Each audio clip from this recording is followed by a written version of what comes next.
being called a thrilling page-turner weaved with drama and a study of political alliances and rivalries. It's called The New Girl by acclaimed author Daniel Silva, who joins us now with a preview. Daniel, thanks so much for joining me. Thank you for having me, Alex. Of course. So your books are so popular. I mean, one of our directors here was telling me he read through this entire book in less than a week, and he loved the ending. It left in sort of a cliffhanger, so he wants to know later if you're going to be releasing one soon after this. But what has Gabriel Allon gotten himself into this time?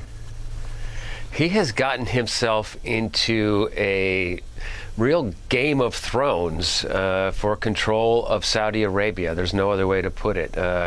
He is asked by his prime minister to help the very controversial Crown Prince of Saudi Arabia. The Crown Prince's daughter has been kidnapped from an exclusive school in Geneva where was secretly enrolled. Unfortunately, the kidnappers don't want money. What they want is for the Crown Prince to relinquish his claim to the throne of Saudi Arabia so that someone else can be the next king of Saudi Arabia, someone that we do not want to be the king of Saudi Arabia. And so it is a page turner. It is a thriller. It is at its core a work of entertainment, a beach read, but it deals with some very timely real world issues, namely our relationship with Saudi Arabia and also the rise of Russia in the Middle East and what that means to the West. Right, and more specifically, the dilemma that the U.S. finds itself in its relationship with Saudi Arabia. So how does his situation specifically mirror that? Well, I mean, look, in the real world, Crown Prince Mohammed bin Salman went from being the darling of the global elite, one of the most celebrated men in the world, to being one of the most reviled men in the world almost overnight. And that was the result, of course, of the murder of Jamal Khashoggi in Istanbul. Jamal Khashoggi, of course, is a contributing columnist for the Washington Post, and I should point out, was a permanent resident of the United States, and that threw our relationship with Saudi Arabia into turmoil. And so now we as a country are asking ourselves a very serious question, and that is, what is the future of this relationship?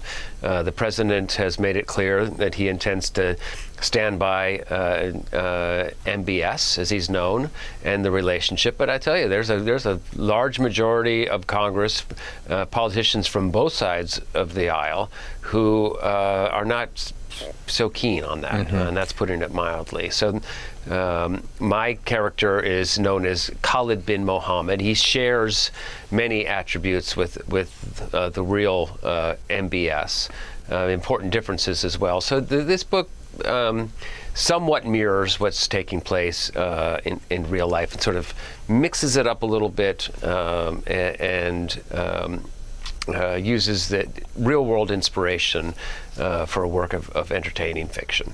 And of course, it makes a comment about the global drift towards authoritarianism in general. So in 30 seconds, talk about that comment and what you're trying to say with this book. Look, I'm alarmed by it. There's no other word for it. And if you look around the world right now, in Turkey, China, Russia, in Eastern Europe, Hungary, even Israel to a certain degree, there is a rise of new authoritarian regimes, and I try to game these things out long term and try to imagine how this is going to work out. And I have to say that I think that the rise of these kinds of governments are going to cause us problems down the road. And we have a situation here at home that where our current president seems to share certain attributes with some bad actors as well. It is amazing how timely your books and your stories are. It really is impressive, and it's another way of really discovering what's happening in the world from a different point of view. So Daniel Silva, as always, thanks so much for joining me. Thank you very much. Stay where you are. We'll be right back.